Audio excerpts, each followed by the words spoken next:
Cecil Rhodes was a man of grand ambition, a figure whose dreams and actions would shape the course of history. He dreamed of a British Empire that stretched across the entire African continent, envisioning a vast dominion under British control. This dream, fueled by an insatiable thirst for power and wealth, would come at a terrible cost, both to the land and its people. His actions left an indelible mark on the land that would become Zimbabwe, shaping its destiny for generations to come, altering its social and political landscape forever. Rhodes's legacy is complex and controversial, a blend of visionary entrepreneurship and ruthless imperialism. He was a visionary entrepreneur who amassed a fortune in diamonds, transforming the industry and creating immense wealth. He was also a ruthless imperialist who believed in the supremacy of the British race, advocating for British dominance and control.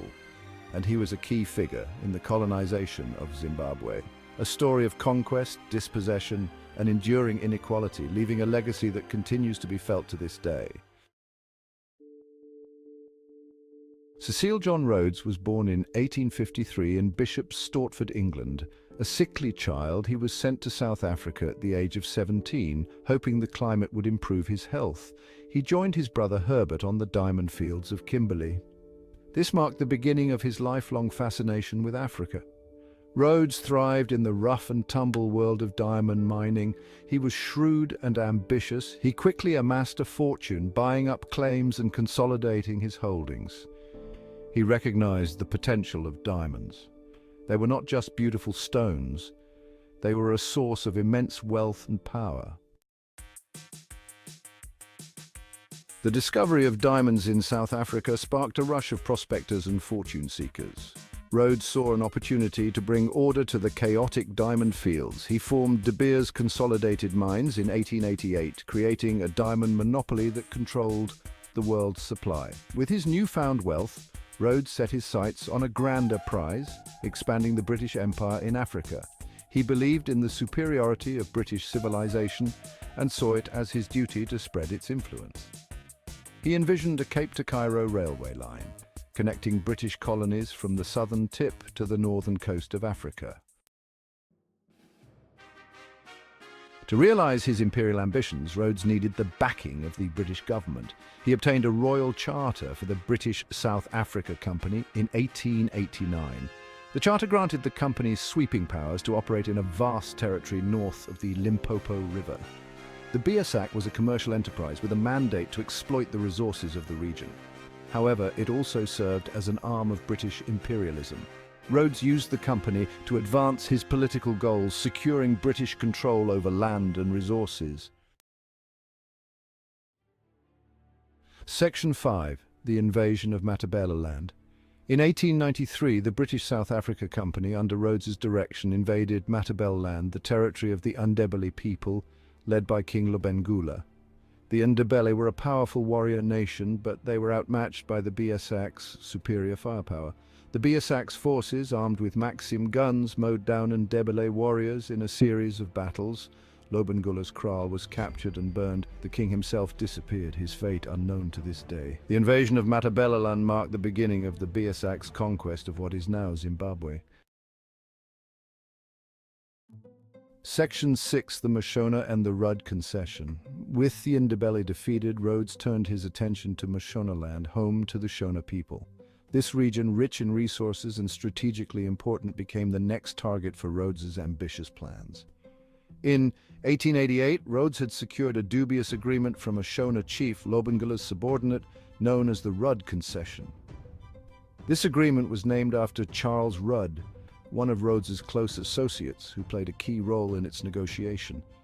This agreement granted the BSAC mining rights in Mashonaland. The British South Africa Company, or BSAC, was a vehicle for Rhodes's imperial ambitions, and securing these rights was a significant step in his grand plan. The Rudd Concession was shrouded in controversy. Many questioned the legitimacy of the agreement and whether it was obtained through fair means. It was unclear whether the Shona chief fully understood the terms of the agreement. The language and legal jargon used were likely foreign to him, raising doubts about the fairness of the deal. Regardless, Rhodes used the concession as a pretext to occupy Mashonaland. He was determined to expand British influence and saw this as an opportunity to do so. He sent a column of settlers, protected by Beersac forces, to establish Fort Salisbury, named after the British Prime Minister. This fort became a symbol of British power and control in the region.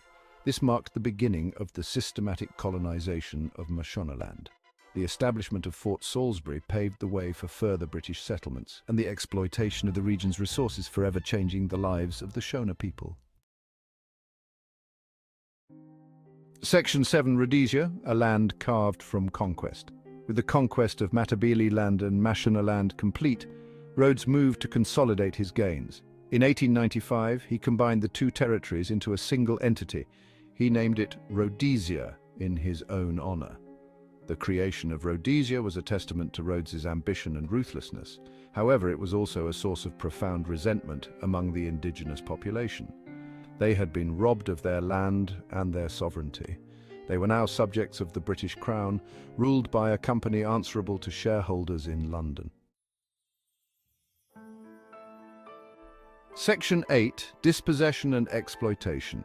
Rhodes's vision for Rhodesia was one of white settlement and economic exploitation. He believed in the inherent superiority of the British race and saw it as his duty to civilize Africa.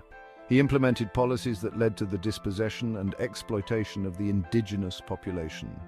Africans were driven off their ancestral lands, which were seized by white settlers. They were forced into labor on white-owned farms and mines. They were subjected to a system of pass laws and segregation that restricted their movements and denied them basic rights. Section 9, A Legacy of Diamonds and Discontent. Cecil Rhodes died in 1902 at the age of 48. His death marked the end of an era, but his influence continued to reverberate through the corridors of history.